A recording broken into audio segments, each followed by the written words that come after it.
নমস্কাৰ, মই মোৰ ইউটিউব চেনেল চাওঁলৈ আপোনালোক সকলোকে স্বাগতম জনাইছোঁ। মই আজি আপোনালোকক এজোপা গছৰ বিষয়ে ক'ম। গছ মানে সৰু গছ। এই গছজোপা মোৰ কাৰণে বৰ স্পেচিয়েল। এই গছজোপা কিয়নো স্পেচিয়েল আপোনালোকে সকলোৱে দেখিলোৱে মোক কমেণ্ট বক্সত জনাবচোন। এই গছবিলাক সঁচাকৈ দেখিবলৈ বৰ মনোমোহা। সেউজীয়া গছ মন মুহি পেলায় আৰু তাৰ লগতে আকাশৰ ডাৱৰবিলাক দুই এটা যদি চৰাইও সেইপিনেদি পাৰ হৈ যায় দেখিবলৈ বৰ ধুনীয়া লাগে। এইজোপা হৈছে টাবত থোৱা মোৰ ঘৰৰ মানি প্লাছ। দেখিবলৈ বাৰু কেনেকুৱা লাগিছে? মইতো খুব ভাল পাওঁ, আপোনালোকেও নিশ্চয় দেখি চাগে ভাল পাইছে। আপোনালোকে ভুল নুবুজিব, মই এই গছজোপাৰ বিষয়ে আপোনালোকক দেখুৱাবলৈ যোৱা নাই। মোৰ স্পেচিয়েল গছজোপা স্পেচিয়েল হৈ আছে। মই ক'ম আপোনালোকক কিয়নো স্পেচিয়েল। এইজোপা মই খালি আপোনালোকক দেখুৱাইহে লৈছোঁ। এইফালে চাওঁ আহক। এজোপা আৰু মোৰ মৰমৰ গছ। এজোপাও ভাল লাগে। এজোপা সৰুকৈ ৰাখিছোঁ, এজোপাও ভাল লাগে। ভুল নুবুজিব, এজোপা নহয় মোৰ স্পেচিয়েল গছজোপা।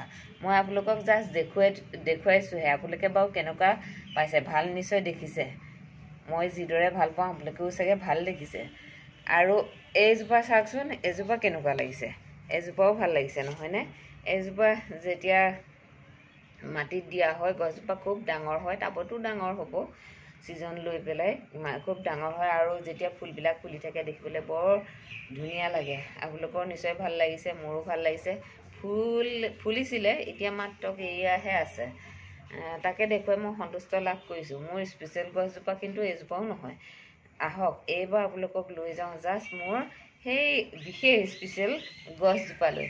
কথাতে কয় নহয় বোলে, মাক জেতুলি পেতুলি পুতেক চোকা টেকেলা। বুজি পাইছে নিশ্চয় সাঁথৰটো, অসমীয়া সাঁথৰ।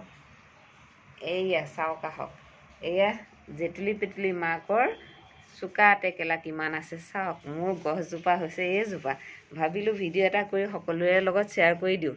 দেখিছেনে জেতুলি পেতুলি মাকৰ কিমানটা চোকা টেকেলা আছে? এয়া চাওকচোন, এজোপা গছ, মাত্ৰ এজোপা গছ, বাৰিষাৰ ছিজন। আৰু এই গছজোপা মই এটা টাবত ৰাখিছোঁ। এয়া হৈছে এইটো টাব আৰু এই টাবটোত মই ৰাখিছোঁ, ঘৰৰ ভিতৰতে ৰাখোঁ। আৰু এই গছজোপা চাওক কিমানটা জলকীয়া লাগি আছে। দেখিবলৈ ভাল পাইছেনে আপোনালোকে নিশ্চয় কোনো লোকে কৰিবও পাৰে, মোৰ ইমান আইডিয়া নাছিলে। মই এইবাৰ এনেদৰে টাবত এজোপা বিহ জলকীয়া লগাই পেলাই চালোঁ লাগেনে নালাগে বুলি। বাৰিষা ছিজনটোত কিমান লাগিছে চাওক। বাৰিষা ছিজনটোত মই ফুলৰ নিচিনাকৈ সজাই থৈছোঁ। খাবলৈও মন, দুই এটা নি খাওঁ, কিন্তু খাবলৈও মন নাযায় কাৰণ চাই থাকিহে ভাল লাগে। এইজোপা হৈছে মোৰ চোকা টেকেলাৰ গছ। কিমানটা আছে বাৰু অনুমান কৰিব পাৰিছেনে? এয়া লাগিও আছে, কেঁচাও আছে। এয়া কিমানটা আছে চাওকচোন আপোনালোকে। এইয়া কিমান ধুনীয়া লাগিছে। কিমান ধুনীয়া লাগিছে। মই সদায় চাওঁ গছজোপা আৰু চালেহে মোৰ মনটো ভাল লাগে। এয়া কিমান ধুনীয়া লাগিছে চাওকচোন। হিচাপ কৰিম নেকি বাৰু? মই হিচাপ কৰা নাই, হিচাপ কৰি পেলাওঁচোন বাৰু কেইটা হয়। তলৰ পৰা ধৰিছোঁ, এটা, দুটা, তিনিটা, চাৰিটা, পাঁচটা, ছটা, সাতটা, আঠটা, নটা, 10টা, 11টা, 12, 13, 14, 15, 16, 17, 18, 20টামান আছে নিশ্চয়। 20টামান আছে যদিও 20পাহ ফুলৰ নিচিনা হৈ আছে। মোৰ দেখি ভাল লাগিছে, আপোনালোকৰ লগত মই শ্বেয়াৰ কৰিলোঁ। আপোনালোকে যদি ভাল পায় কমেণ্ট বক্সত জনাবচোন। মোৰো মনটো ভাল লাগিব, মোৰ নিচিনাকৈ আপোনালোকেও ভাল পাইছে বুলি কথাটো জানিব পাৰি। গতিকে আজিলৈ ভিডিঅ'টো ইমানতে সামৰিছোঁ।